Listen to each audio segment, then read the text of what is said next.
Hello friends, good morning to all of you. आज हम topic करेंगे बी फार्मेसी के फर्स्ट ईयर का। ह्यूमन एनाटॉमी एंड फिजियोलॉजी के अंडर आता है blood fluid and blood, body fluid and blood, sorry. तो बॉडी फ्लूइड क्या होता है? जो बॉडी फ्लूइड है वो कनेक्टिव टिश्यू है।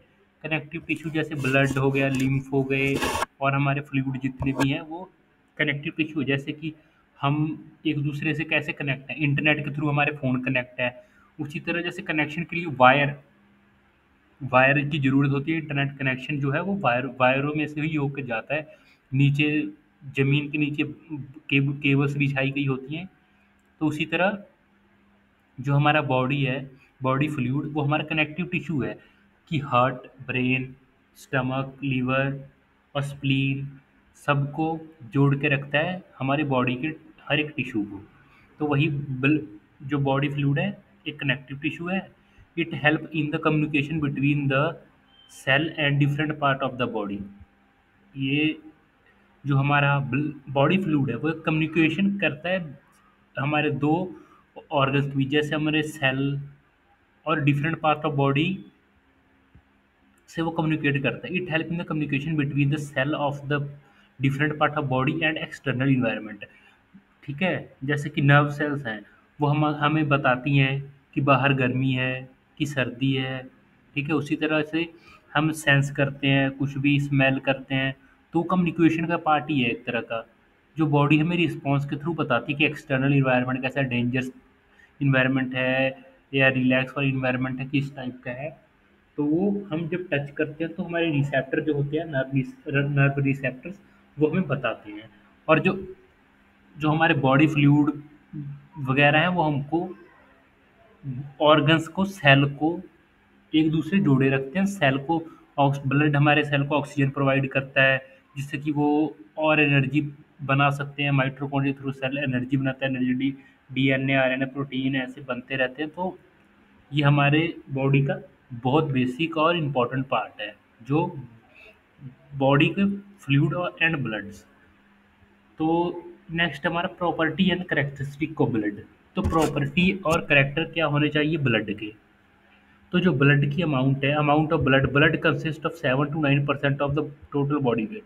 तो आपको पता होगा कि हमारा जो ब्लड है वो बॉडी में 7 से 9% का वेट जो है उसका ही होता है हमारे टोटल बॉडी वेट के अकॉर्डिंग। तो वही हम कह सकते हैं। और हमारी जो बॉडी है वो 70% लिक्विड से बनी है। बेसिकली लिक्विड कहें हम, लिक्विड, ठीक है, लिक्विड या फ्लूइड की बनी हुई है हमारी बॉडी जो 70% है। तो जो अमाउंट हम देख ली ब्लड की कितनी होती है। अब मेल होता है उसमें एवरेज मेल में 7 to 9 लीटर ऑफ ब्लड, 7 से 9 लीटर ब्लड होता है एवरेज मेल में। और फीमेल में 4 से 5 लीटर। फीमेल में एवरेज जो ब्लड है वो 4 से 5 लीटर होता है, और मेल में 4 से 6 लीटर। तो कलर पहले ब्लड का देते हैं, कलर कैसा होता है। Red colour of the blood is due to the oxygenated haemoglobin. जो रेड कलर ब्लड का होता है वो ऑक्सीजनेटेड हीमोग्लोबिन के वजह से होता है। ऑक्सीजन होती है हीमोग्लोबिन में, तभी हमारे ब्लड का कलर रेड होता है।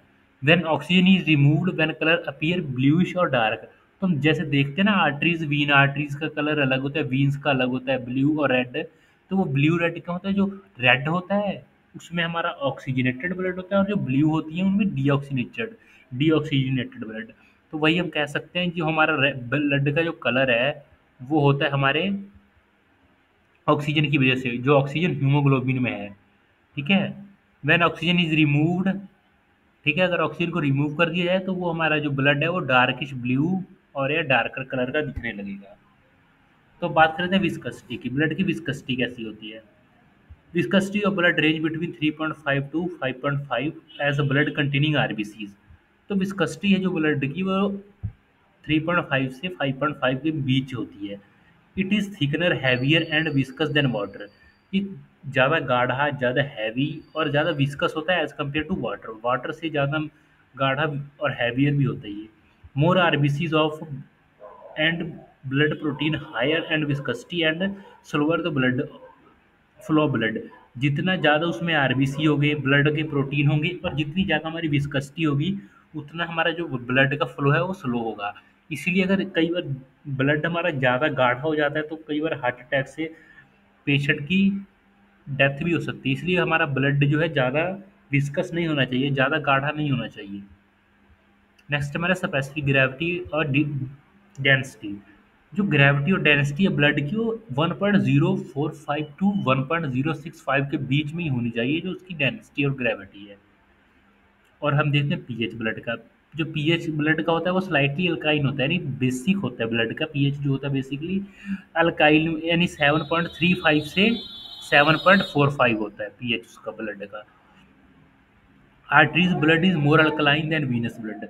जो आर्टरीज में ब्लड होती हैं वो मोर अल्कलाइन, ज़्यादा बेसिक होती हैं as compare to venous blood की, because it has less carbon dioxide, क्योंकि उनमें लेस कार्बन डाइऑक्साइड होता है। Function of blood. अब ब्लड का फंक्शन क्या है बॉडी में? Oxygen from the lungs to tissue and carbon dioxide from the tissue to the lungs from the excretion. तो ब्लड हमारा एक इसका सबसे इम्पोर्टेंट काम होता है कि ऑक्सीजन को हमारे लंग्स से लेकर और बाकी हमारे बॉडी के ऑर्गन्स तक सप्लाई करना, और जो वहाँ से CO2 प्रोड्यूस हुई और CO2 को लेके हमारे लंग्स को देना, और लंग्स बाहर को CO2 छोड़ता है और फिर ऑक्सीजन को लेता है। ऑक्सीजन हमारे लंग्स के थ्रू ब्लड में जाती है। एल्वोलाई हम पढ़े होंगे, उससे कैपिलरीज, उसमें पतली पतली कैपिलरीज होती हैं, वहाँ से ऑक्सीजन अब्जॉर्ब होकर ब्लड में मिल के फिर हमारे हार्ट में जाता है, हार्ट में से हमारे औरोटा से होके बॉडी को सप्लाई होता है। तो वही इसका फंक्शन ब्लड का है कि ऑक्सीजन को कैरी करना और लंग्स से और टिश्यू, हर बॉडी के टिश्यू को सप्लाई करना, और टिश्यू से जो CO2 वगैरह हमारी बॉडी में से निकाल के लंग्स के पास ले जाकर एक्सक्रीट आउट करना है। Nutrients from the alimentary tract to the tissue and cell waste to the excretory organ। तो न्यूट्रिएंट होते हैं उनको ट्रैक करके, ठीक है, एंड सेल वेस्ट को एक्सक्रीट आउट करना और न्यूट्रिएंट को हमारे सेल को पहुंचाना। ये इसका बेसिक काम होता है, और प्रिंसिपली बाय किडनी। और एक्सक्रीट कैसे करता है? किडनी के थ्रू। हमारे जो वेस्ट होते हैं आयंस वगैरह जो भी, वो एक्सक्रीट हो जाते हैं हमारे किडनी के through. Hormone secreted by endocrine gland. जो हार्मोन्स हैं हमारे वो सीक्रेट होते हैं एंडोक्राइन ग्लैंड से। दो टाइप के ग्लैंड होते हैं, एक एक्सोक्राइन एंड एंडोक्राइन। ये एंडोक्राइन से हमारे हार्मोन जो सीक्रेट होते हैं, there are target gland and tissue. वो ग्लैंड एंड टारगेट करते हैं टिश्यू को। तो इसी हमने एक्सोक्राइन एंड एंडोक्राइन में हमने एक सेपरेट वीडियो बनाई है, तो आप इसको डिटेल में जानने के लिए वो वीडियो देख सकते हैं। तो नेक्स्ट हम देखते हैं heat produce by active tissue and other tissue, other less active tissue. जो हीट प्रोड्यूस हुई है active tissue and other less active tissue से, उसको भी वो मेंटेन करता है। और ब्लड, हमारे ब्लड बीपी को मेंटेन करना इसका काम होता है रास सिस्टम के थ्रू। रीनो जो रास सिस्टम है वो किडनी पे बेस है, और वो protect protective substance example antibiotics, antibody sorry to area of infection. और इसका काम होता है एंटीबॉडीज़ को भी वहाँ बनाना है। जैसे हमारे ब्लड में WBC भी होते हैं, जिसको हम सोल्जर कहते हैं, वो हमारे बॉडी ब्लड जो है म्यूटिया भी काम करती है, उसमें सेल जैसे कहते हैं ना, सेल डाउन हो गए तो बेसिकली लिकोसाइड वगैरह डाउन हो जाते हैं हमारी बॉडी में। तो नेक्स्ट है क्लोटिंग फैक्टर। ये क्या कहता है? Clotting factor that coagulate blood. ये हमारा क्लोटिंग फैक्टर, जैसे विटामिन के ऐसे कोगुलेट है, फाइब्रोजन, थ्रोम्बिन, फाइब्रिन, फाइब्रोजन, ऐसे करके हमारे वो ब्लड को क्लोट करता है। ये हेल्प करते हैं हमारे, जैसे हेपरिन होता है वो एंटी कोगुलेट होता है, वो ब्लड को जमने से बचाता है कि ब्लड का फ्लो जो है वो बना रहे। और जो इसमें हमारे बहुत सारे कोगुलेटिंग फैक्टर भी होते हैं। अगर ब्लड कहीं से हमारा कट लग जाए, अगर निकलने लग जाए, तो एक्सेस में ब्लड ना निकले और वो वहीं पे रुक जाए। तो हम अब डिस्कस करेंगे इसकी कंपोजिशन। तो इसमें हमने पूरा डिटेल में ब्लड को डिस्कस करना है। आप ये अगर हम टॉपिक 3 पार्ट्स में डिवाइड करेंगे, क्योंकि ये बहुत बड़ा हो जाएगा, हम एक पार्ट में इसको कवर करें तो। नेक्स्ट हमारा कंपोजिशन ऑफ ब्लड। कंपोजिशन क्या है ब्लड की? तो ब्लड की कंपोजिशन देखते हैं। ब्लड जो है, blood consist of 2 component, the fluid part of the blood और प्लाज्मा।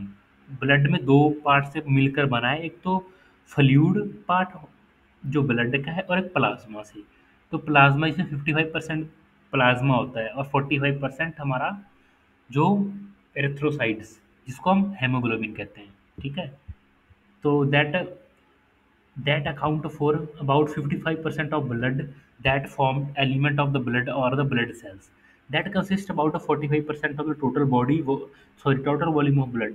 तो ये जो ब्लड सेल है वो 45% वेट जो ब्लड का है, वॉल्यूम ऑफ ब्लड उसको ये वो करते हैं, इनका ही होता है। तो हम अब बात करते हैं प्लाज्मा की।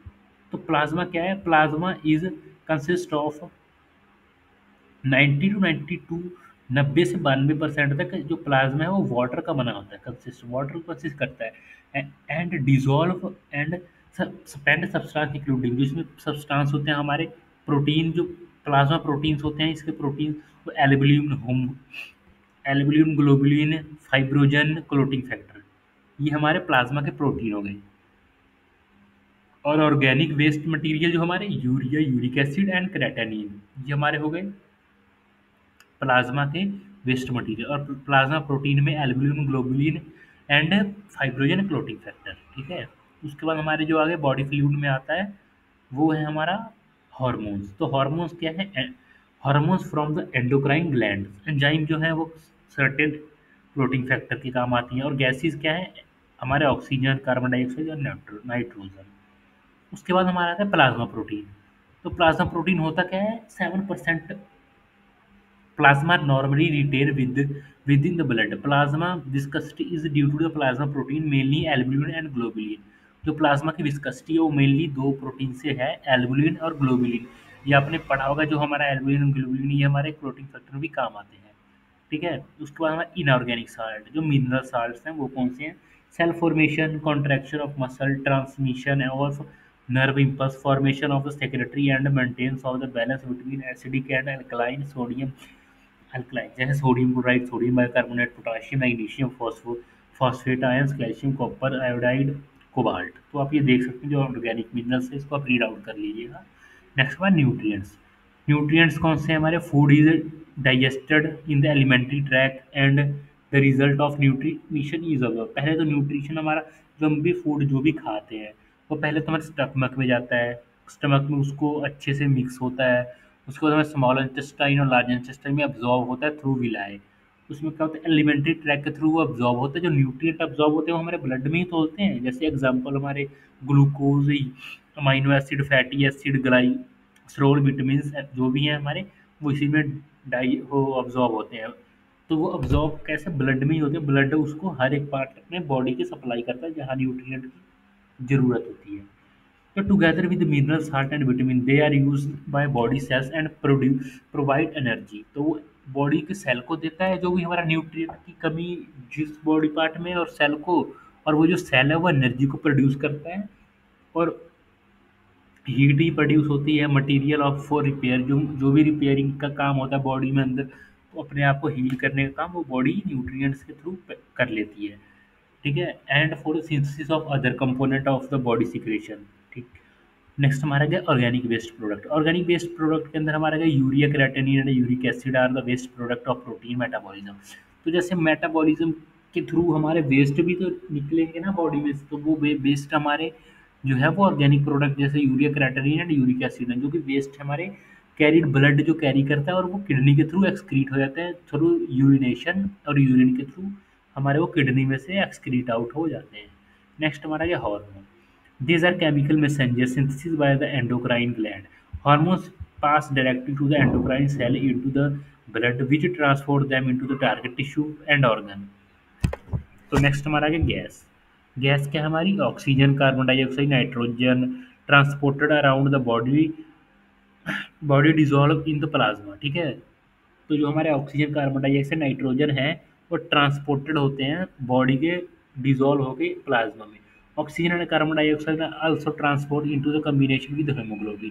जो हमारा ऑक्सीजन और कार्बन डाइऑक्साइड है वो ट्रांसफर होते हैं हमारे कंबाइन होकर हीमोग्लोबिन के साथ और इन रेड ब्लड सेल्स। तो हम जब कंपोजिशन देखें तो ये हमारा ब्लड अगर हम लेके इसको सेंट्रीफ्यूज करें, ये मेथड होता है, इसके थ्रू हम सेल के प्लाज्मा को अलग करते हैं, ठीक है। तो ये आप आगे पढ़ेंगे। इसमें हम क्या कहते हैं, इसको सेंट्रीफ्यूज करते हैं एक ट्यूब में लेके हमारा जो ब्लड है तो हमारा प्लाज्मा अलग हो जाता है। प्लाज्मा टोटल 55% इसका वेट होता है। नेक्स्ट हमारा बफर होता है, ठीक है। ये हमारा बफी कोट जो जिसको हम ल्यूकोसाइड कहते हैं, और प्लेटलेट्स जो हमारे इम्यूनिटी का भी काम करते हैं, वो हमारे 1 <1% होते हैं ये। उसके बाद हमारा आता है इरिथ्रोसाइट जो कि ब्लड सेल्स होते हैं, वो हमारे 45% तक होते हैं। इसके बाद if the sample is centrifuge in small tube, वही हमने जैसे बोला था कि ब्लड सैंपल अगर हम सेंट्रीफ्यूज करेंगे तो आरबीसी जो हो वो सेटल डाउन हो जाएंगे नीचे, क्योंकि उनका वेट होता है तो थोड़ा सा हैवियर होता है as compare to plasma. And the clear plasma form a layer of top, ठीक है। उसके बाद जो हमारा डब्ल्यूबीसी और प्लेटलेट से वेरी थिन लेयर, उसको हम बफी कोट कहेंगे। प्लाज्मा हमारा ऊपर की ओर सेपरेट हो जाएगा, और एक बफी कोट जो हमारा डब्ल्यूबीसी एंड प्लेटलेट्स फॉर्म करेंगे thin layer between the RBCs and plasma in centrifugation of blood. उसके बाद हमारा आता है the percentage of total blood volume occupied RBC is called the hematocrit value. The normal range of hematocrit hematocrit hematocrit of for adult female and male is 38.6, ये हमारा हो गया female के लिए, 246, और मेल के लिए 40 से 54 54% तक होता है। नेक्स्ट हमारा cellular content of blood. Cellular content कौन कौन से हैं? There three type of the blood. Blood जैसे three type of blood cells हमारे होते हैं। एक इरिथ्रोसाइट जिसको हम आरबीसी कहते हैं, दूसरे हमारे थ्रोम्बोसाइट प्लेटलेट्स, थर्ड हमारे वाइट ब्लड सेल जो कि ल्यूकोसाइट्स होते हैं। तो blood cell are synthesize mainly in the red bone marrow. तो हमें पता होना चाहिए कि जो हमारे ब्लड है वो बोन मैरो में सिंथेसाइज होता है। Leukocyte are produce in the lymphoid tissue. In the bone marrow, all blood cells originated from the pluripotent stem cell and go through the several development stage before the entering the blood. The process of blood formation is called hemopoiesis. जो blood की formation इसको हम hemopoiesis कहेंगे and take place within the red bone marrow, और ये red bone marrow के अंदर इसकी फॉर्मेशन होती है। उसके बाद हम देखते हैं टाइप ऑफ ब्लड सेल्स, जो हमने अभी बताया आपको टाइप कितने टाइप होते हैं। एक होते हैं रेड ब्लड सेल्स, ये इसको हम इरिथ्रोसाइट भी कहते हैं, और ये हेल्प करता है ऑक्सीजन और CO2 के एक्सचेंज में। और हमारा दूसरा प्लेटलेट्स थ्रोम्बोसाइट, ये हमारे हेल्प करता है ब्लड की क्लोटिंग में के लिए, ठीक है। ये थ्रोम्बोसाइट जो हमारे प्लेटलेट्स हैं वो क्लोटिंग में हेल्प करते हैं, जो ब्लड की क्लोटिंग में। और जो हमारे आते हैं ल्यूकोसाइट, उनको हम वाइट ब्लड सेल कहते हैं। तो वाइट ब्लड सेल हमारे जैसे इसके भी फर्दर कैटेगरीज है वेसोफिल्स, सॉरी वेसोफिल्स, लिम्फोसाइट्स, मोनोसाइट्स, इसोनोफिल्स, न्यूट्रोफिल्स। ये हमारे फाइट करते हैं इन्फेक्शन के अगेंस्ट। जो हमारे वाइट ब्लड सेल इसको कहते हैं ना सोल्जर है, ये कोई फॉरेन फॉरेन पार्टिकल के अगेंस्ट फाइट करते हैं, और इन्फेक्शन वगैरह में तो ये ट्रीटमेंट के लिए यूज होते हैं। उसके बाद हमारी एरिथ्रोसाइट की बात करते हैं, जो रेड ब्लड सेल होते हैं। They make about 95% volume of the blood cells. ये हमारा 95% जो वॉल्यूम है ब्लड सेल का वो फॉर्म करता है। And RBC cell, RBC are biconcave disc, ये इसकी फॉर ये इसका शेप है ना बाई कनकेव डिस्क है, यानी दो कनकेव, जैसे कनकेव हमने अगर लेंस देखा हो कनकेव, तो अंदर की तरफ मुड़ा होता है कनकेव, ठीक है। तो दो अगर कनकेव लेंस को हम उसको हम जोड़ें तो उसकी तरह इसकी जो इसकी आरबीसी की स्ट्रक्चर वैसी होगी।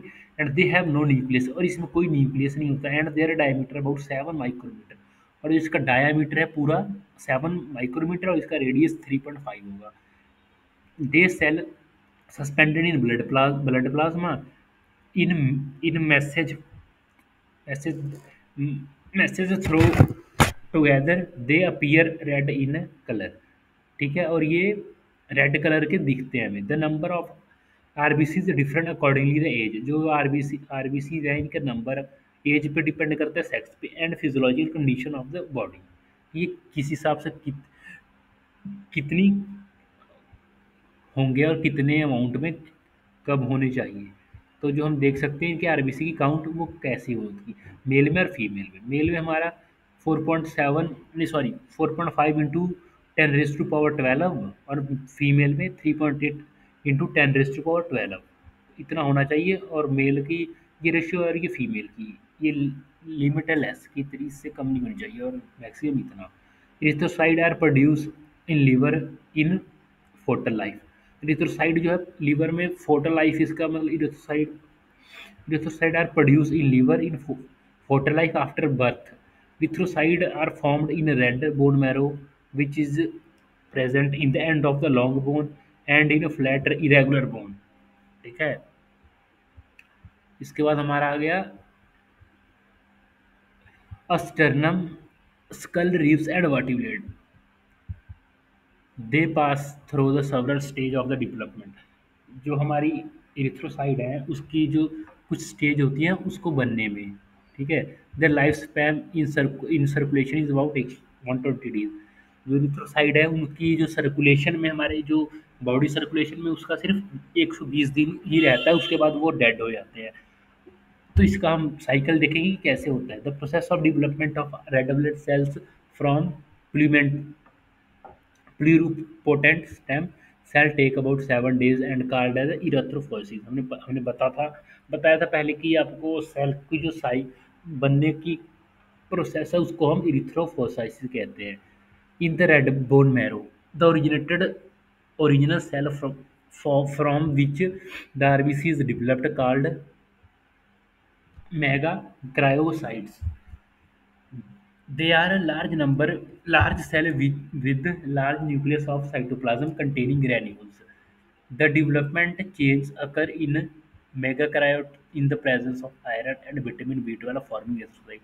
तो हम आप देखते हैं जो रेड ब्लड सेल है उनकी साइकिल क्या होती है।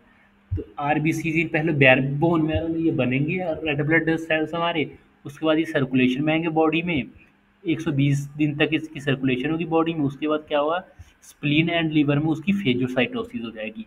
फेगोसाइटोसिस यानी उसकी ब्रेकडाउन होगी, phagocytosis of aged and rupture RBCs by macrophages. जो मैक्रोफेजिस होते हैं वो रैप्चर हमारे आरबीसीज और उनको जो एज, जिनकी एज हो गई है उनको फेगोसाइटोसिस करते हैं यानी उनकी ब्रेकडाउन। तो जो इसके बाद हमारा जो regulation of the heme compound. तो उसके बाद जो जैसे हमारा हीमोग्लोबिन है, हेम हमको पता है हेम आयरन होता है।